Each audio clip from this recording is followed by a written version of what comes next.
Ladies and gentlemen, Narayana Murthy has expressed absolute disappointment over India's shift from a 6-day work week to a 5-day one. His fear, less work hours may hinder growth.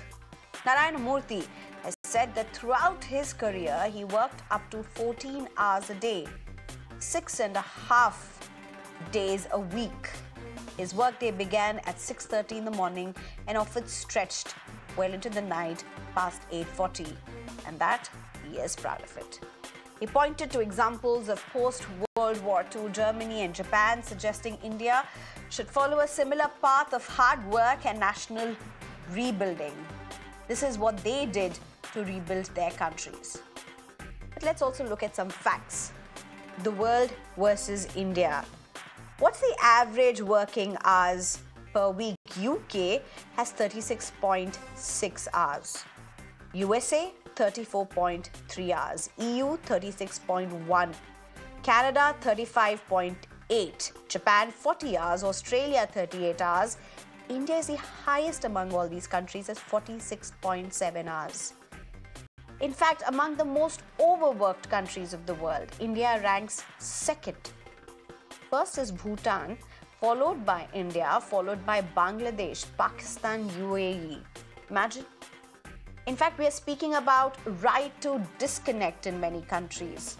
The truth is, in India, it's okay to expect an employee to respond at the wee hours of morning or night, well past their work hours.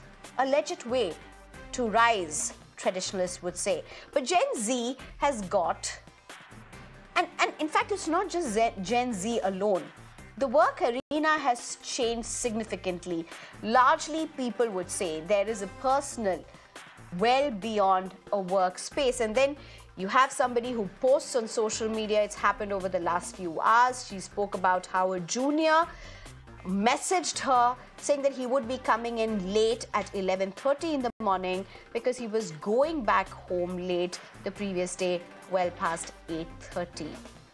There were divided opinions over it, but of course the advocate who did post this message out has also got trolled significantly. India is of course at a cusp of change.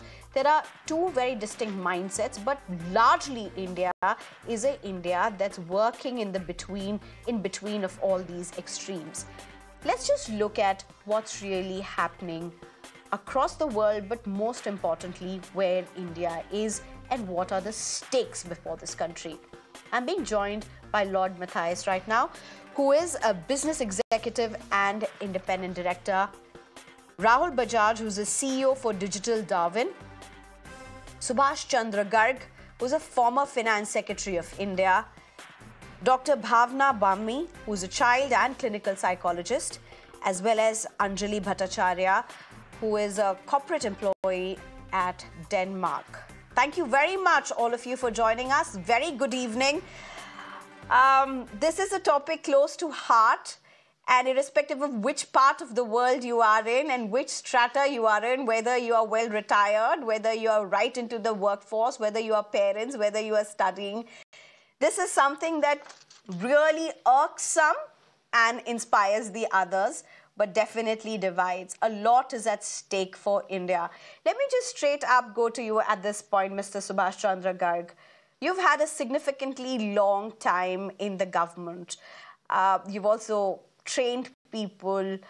How do you look at what another stalwart, Mr. Narayana Murthy, has said? And he's literally said that he believes in it so much that he's going to take it to the grave, obviously responding to the gush of criticism he literally gets drowned in every time he says a statement like this.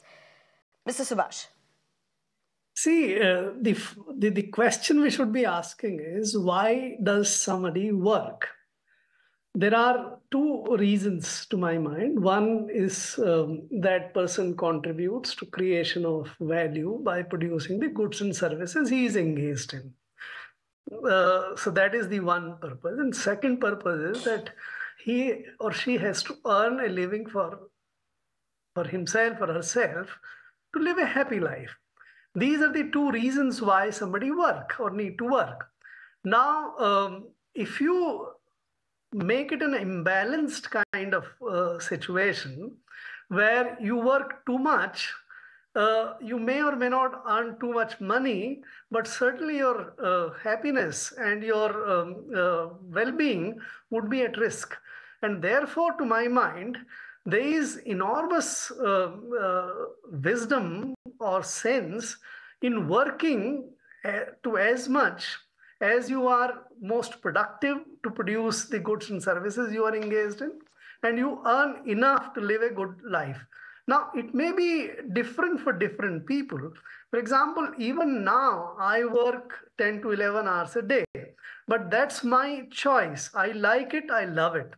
If it is forced on me to work for 10 or 11 hours, I may not be that happy. So I think it should be left to the individual to work as much as he or she likes.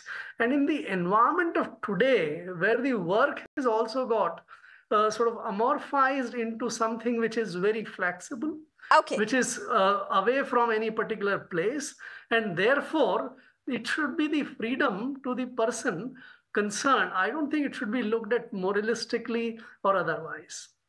Okay. Okay, Rahul Bajaj, if you could come in. Rahul Bajaj, it's easy to say leave it up to the choice of a person. It isn't as simple as that, because given a choice, and if you have 5 people and 2 people say, I don't choose to work for X number of hours, I want to get back home, and there are other 3 people who are going to be working in that same group, say till, whatever time, and it's perfectly okay for them. It's very simple and clear who's going to go ahead in their career. But nonetheless, while you answer that, how do you look at what Mr. Narayana Murthy has said?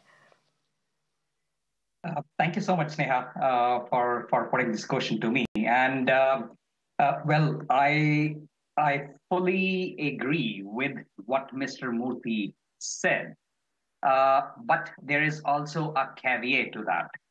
Now, there are people who would like to call it a day at evening. They may, and they are absolutely free to do that. Something what you just mentioned, that out of 5 people, if 2 people are okay to go and they would want to call it a day, they would want to have a shorter day, they can.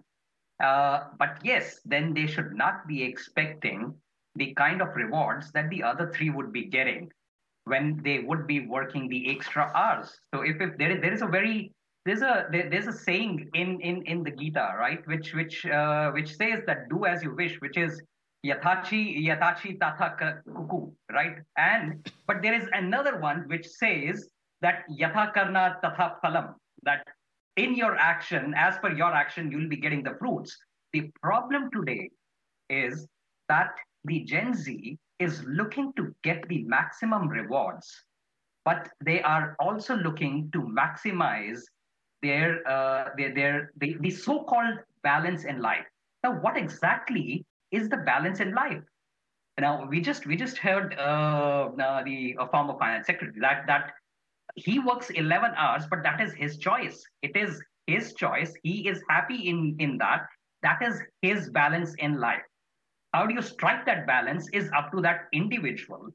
But if they are striking that particular balance in what their life is, their happiness is, their rewards should be accounted as per what they have worked. Let me just get in, Lord Matthias. I, of course, have a lot to ask you as well, Rahul Bajaj, but let me just go to each of the panelists. Lord Matthias, here's the thing. So, productivity is one part, work is one part, success is one part, and then life away from work is also. I'm not even calling it family time. I'm not even calling it leisure time. It's just life away from work. And have we really reached that point where we are calling productivity in terms of a cubicle, that you work for X number of hours, you work for 14 days an hour, you work, you slog it out. I mean, what is it? How can some person go like a robot every time and give you a maximum output? There's studies, there's research which has proved it otherwise. Breaks, frequent breaks, whether it be in a day or whether it be in months, your longer duration breaks that you take just helps you get back much stronger to the place of work that you are. Quite right, Sneha. I think there are two false equivalences at play here. I think one is really equating time spent at work, with reward. I think the reality is there are people who work more efficiently, work smarter, and are able to get things done in a lesser time. So I think really what organizations must measure, rightfully, is really output, right? And people can manage to work pretty smart. I think that's one part. The second point, and I think the debate that Mr. Murthy has triggered off yet again, one earlier with the 70-hour comment and now with the 6-day week, I think it's a little unfair for people to compare different generations. As a striving society in the 70s and 80s, people in India did work a lot of long hours. Today, younger people, Gen Z in particular, are very conscious of their personal time. And they really want to make that switch. And I think, therefore, workplaces and offices that respect the fact that the new generation is far more conscious tend to be better employers. I wouldn't say a lot of these organizations perform badly. They perform as well. There is a fair amount of competitive spirit. We also recognize that India as a country has a lot of surplus labor, right? You have, for every job, there will be 3 or 4 people waiting in line. But having said which, I think just equating time spent at work with reward, I think is unfair. Who is recognizing that younger people have a very clear concept of time that they want to spend away from work, maybe at the gym, eating well, sleeping well. I think that's perfectly logical to expect. But just putting time as a constraint. Whatever they wish to do. The point that Mr. Garg made, I think every person has his own limits. What works for me may not work for another person. Rahul Bajaj, you very quickly want to respond to what Lloyd Matthijs has said, and because that's at the crux of it, you said if 3 people, you agreed. I mean, you took what I said as an example and took it forward and said, then don't expect the same kind of rewards that 3 other people will get. I mean, if you are in the office for longer time, if you are doing longer work, for whatever reasons, however you're doing, you're going to get more rewards. Where is efficiency?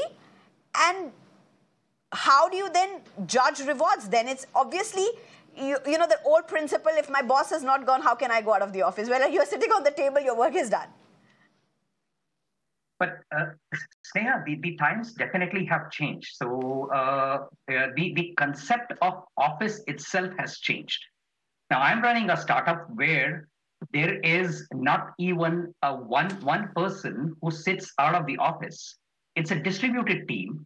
They all work from their places in different parts of the country. There's no one to overlook anyone that how many hours they have been spending. Of course, there is an amount of work that we are expecting things to be done. Now, the outcome, why are we only counting the number of hours? That is the parameter of counting the number of hours purely as number of hours is wrong. In today's world, and especially post-pandemic, there are distributed teams. The concept of office is very, very loose. People can work from anywhere, and can handle their own individual tasks in between. I'll give you an example. One of my teammates who started working after 10 years of gap. That's a lady. Takes off for a couple of hours in between to go and get her kids from the school, serve them lunch. She's free to do that, provided that she's able to complete what she has to do in that particular day. There is flexibility. So the question is about giving the generation, today's generation, the flexibility in the way they want to work. Of course, the outcome has to be there, but restricting things to an 8-hour job or a 4-day or a 5-day thing is something which I am absolutely in the name against. Of flexibility, there's another thing, Mr. Rahul Bajaj, and it's quite in the lines of what Narayana Murthy has said. So Narayana Murthy goes on to say that, 14 hours a day. Now, even if you're giving flexibility and if you're expecting that kind of, it's the wordings of what Narayana Murthy says and what some people at par with him would think or expect from this generation, for a generation that really does not believe in that. And that's why you have countries that are actually coming up with the right to disconnect. very, very compartmentalized. Work is done, work is finished, output is done. Please don't message me. Can I just get in Anjali Bhattacharya at this point? Good evening, Anjali. Thank you for joining us. So Anjali Bhattacharya is working at one of the topmost logistics company, and she's based out of Denmark. Denmark, interestingly, has a right to disconnect. Anjali, are you slacking? Are you shirking work? Or are you actually better at what you do? I am much better at what I do because legally I am supposed to work only for 37 hours a week. I have flexible working. It depends upon, again, what kind of a job you are in. But I get to choose the hours I want to work. I get to choose when I want to work, where I want to work. I'm not forced to be in office every day. I save time traveling. And more importantly, because trust is a very important factor in Denmark. Uh, my boss or the general policy out here is your manager would not care where you're working, what time you're working, as far as you go ahead and get your work done. Also, we have clear-cut set expectations. If someone emails you after your working hours, on weekends, on vacation, you are not obligated to even check on it, forget about replying back on it or working on it. That gives us a lot of time to go ahead and do things that we like. Work is a very important part of our life, but that is not life. For me, my family, my kids are my life, and that was one of the reasons why I moved to Denmark from India. Because when I was in India, I spent 4 hours. I stayed in Bombay. I spent 4 hours traveling up and down every day, spending 8 hours at least at work, 4 hours traveling. My kids would be raised maybe by strangers if my parents or someone did not accommodate. It was much better out here. I got a year of maternity leave every child. I still am able to leave work whenever I want to get my children to the doctor or to the dentist or to go ahead and do anything that is important. More importantly, I get time to disconnect off work, which motivates me enough to work better. That is really quite important because when you're away from work, not thinking about work, you are able to perform better when you're at work. I am able to contribute positively, grow positively, and also motivate my entire team positively. And that is really important for me as a person. Lloyd Matthias, you want to come in at this point? I think what Anjali is saying is making a whole world of sense to a lot of viewers who are watching, particularly to the young people who are watching as well. I mean, let's face this fact. I personally am waiting to meet Mr. Narayana Murthy at some point. At any point I get to meet him, either as a journalist or personally somewhere, I want to ask him, what about your family? You know, what about your kids when your kids were, when your child was a toddler, the napkins had to be changed, the food had to be fed to the child, or the child had to be rushed. If you're working 14 hours a day and spending 6.5 days, days of a week at work, that clearly you were not part of that. There was somebody else who was doing. Now, I'm not judging because that was a very different India. That was a very different era. That was a very different time code. But what Anjali is saying, juxtapose it with what Narayana Murthy is saying, you're going to leave out a big chunk of the population who's professional, worthy, able to be excellent in whatever is before them, just because traditionally they are supposed to look after something that comes up after marriage. And not just after marriage, even elderly care whatsoever. It's just not a fair platform to even expect that kind of a mindset in today's India. Absolutely agree, Sneha. I think what Anjali articulated, I think is pretty much a lot of people's end goals. You do work as part of a good life. It is not your life. Yes, of course, you feel motivated. Yes, you want to grow. I know people that I work closely with in startups burn the midnight oil. They do 14, 16, 18-hour days, and that's possible. But I think every person needs to have the right to prioritize what's important for him. And as and when, as it happens in certain stages of life, when it's important to take time off for raising a family, I think that should be perfectly acceptable. I think everyone makes spaces themselves out. You recognize that when you take some time off, it may have some repercussions on your career, but that's life. But organizations that are mature have learned to account for that. But I think, and I want to say this again, I think using a different generation's yardstick and saying that no, we need to move, is a little unfair. It's like the stories one hears about people who tell their kids that I walked an hour to school every day. You get driven in a car. I mean, the world has changed. I think not recognizing that and putting an old system in place is just not acceptable.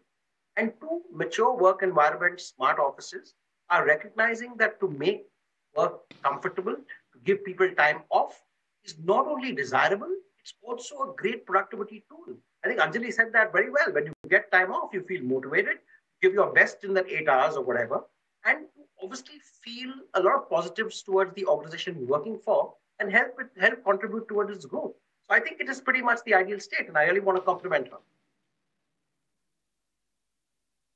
Right. Dr. Bhavna Barmi, if I can get you in. Dr. Bhavna Barmi, let's look at it. So there are people of late, these are cases that have come up before the media. I'm sure there will be so many more that have not been in front of the media. So there are people who have gone onto social media to say, my boss messaged me at 1 o'clock in the morning, in the night, expecting me to come to work in 5 hours. I chose to quit. That was one case that came up on social media, I think, few months ago. There's just about a case that has come up today where an advocate went on to say the audacity of a junior under her, that this junior messaged her that he or she is leaving at 8:30 and therefore will come in 3 hours later the next day. Let's face the fact of a very overworked generation in India. Heart rates, heart attacks, heart diseases are up. Now, you may argue we don't know how much of this is directly correlated to work. Pressure, stress has a large bearing at the work we are. ILO report is out for that matter. There is so many aspects to depression, to loneliness, and you may say that you're at a workspace, so where is loneliness? And is Bhavna, this is a huge burden that is being put at a massive population in the name of a supposed growth. Yes, Neha, very well put. But here I want to start with utmost appreciation to what Narayan Murthy sir is actually saying. That there is no substitute to hard work, and we definitely need to work hard. So as a psychologist, what I want to say is that probably we need to have a new definition of happiness and balance at large. So if I bring about a new definition of happiness, it is being with what is happening. So if you take the HAPP of happiness and attach it to what is happening and then frame your life around it, one is going to be simpler for the newer generations to come. So happiness is being with what is happening. So first we need to decide what is happening in our life. For example, what is happening in our work life? Example, if our work requirement has no crisis, our work is with a moderated expectation, then focus on work-life balance is extremely important. And at that time, when we are in a moderated expectation environment at our work, we also might build up our reserves during normal work tenures so that we can use them if required. But for example, if what is happening is a time of crisis, is a time of recession, there are some critical incidents, there are emergencies, then as an employee, as an individual, one should extend one's energies and work timings to suit the needs created. And thereby the dilemma or the dissonance that we have, that we are working way beyond what we should be working, is going to come down. So it's basically a mental game that each employee, each individual needs to play. Yet, work-life balance is the need of the hour. Whether we are accepting it and how we are accepting it is the point. Because yes, you rightly pointed out there are a lot of lifestyle-related concerns that are coming about. There is an increase of mental health concerns that are coming about. COVID brought forth not only a pandemic, but also a mental health epidemic, which stemmed from so many critical incidents and emergencies that came about. So it is important, I Right. think, to psychologically understand what is happening in my life and how do I deal with at that moment. But yes, to make work-life imbalance as a mandate or as a new normal may not be very fair to the human psyche, to the human mind, to the human heart, to the family life, to the social space, to all the work-life balance that we always talk about. That's interesting. Anjali, if I can get you in again very quickly, Anjali. So when you're talking about the setup where you are currently at the place where you are, how, I mean, is it a 1 day off? But I believe you were discussing this, and it's not just 1 day off. It comes after a cool off period. Yeah. So Denmark, as many of you all may not know, is a welfare state. Uh, the government cares about employees, and 37 hours is a legal mandate from the government. In fact, a couple of workplaces in Denmark have already started experimenting with a 30-hour week mandate, and it seems to be working positively. It may be that in future we may reduce, but legally we've had changes that came into effect this year, starting this year, wherein mandatory and employee, again, depending upon which industry they are, I think it's only drivers and all who are exempted from this. You need to have a mandatory 11-hour cooling off period between your last working hour till your next working hour. Your company cannot legally call you in any duration that is shorter than that.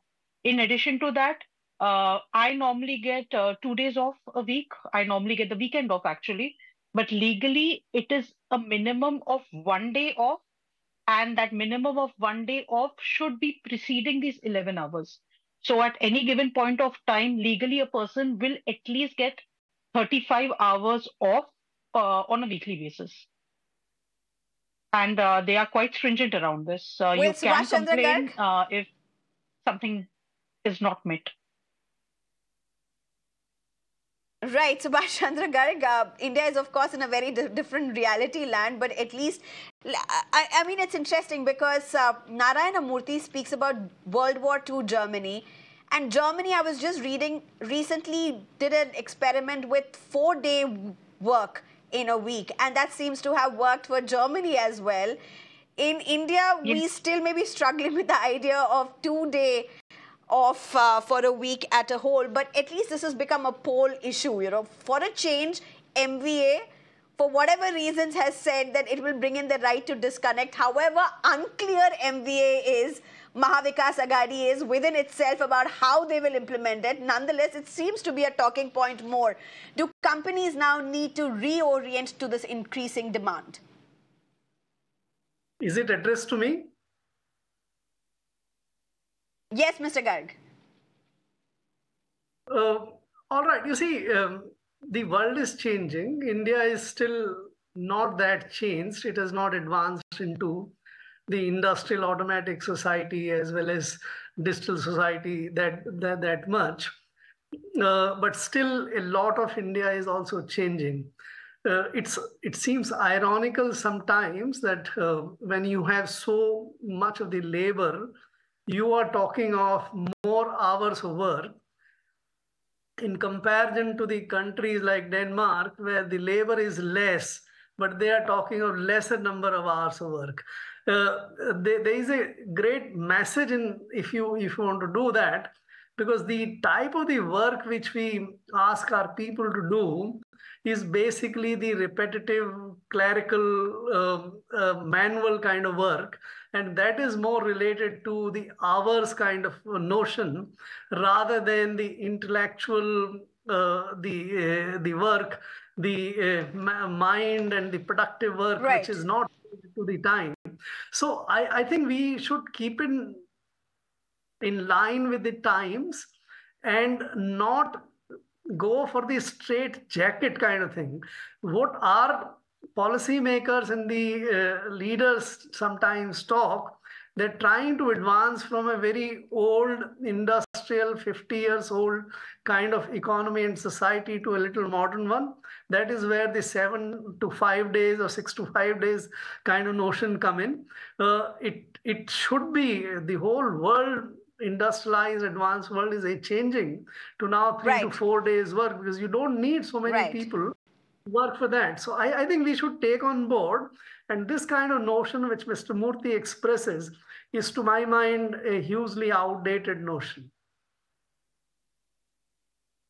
Rahul Bajaj, I mean, you are a CEO of, you head a startup for that matter. Mr. Rahul Bajaj, look at what some of the panelists have spoken. Look at what Anjali speaks about being a hugely productive person in a work environment that does not expect what Narayana Murthy expects or what some people expect, some workspace expects.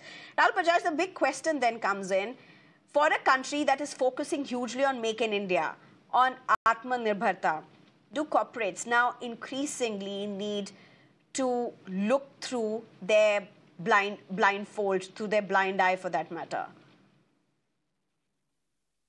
So, of course, what we hear from Anjali is that how the productivity increases for the individuals, and we are looking at examples from the Western world. And what you were also showing that the number of hours, on an average Indians are doing as compared to, let's say, the Americans or the Europeans and the Australians. But also, Sneha, look at these particular economies. Are these the economies that are growing at the size of India? Are we aspirational of growing at the percentage that we are growing at 7% or 8%? And the kind of demographic dividend that India keeps talking about the young people who are joining the workforce, what are we accounting for? Are we accounting for 32 hours or 30 hours of their productive work? Of course, I'm again talking about the productive work.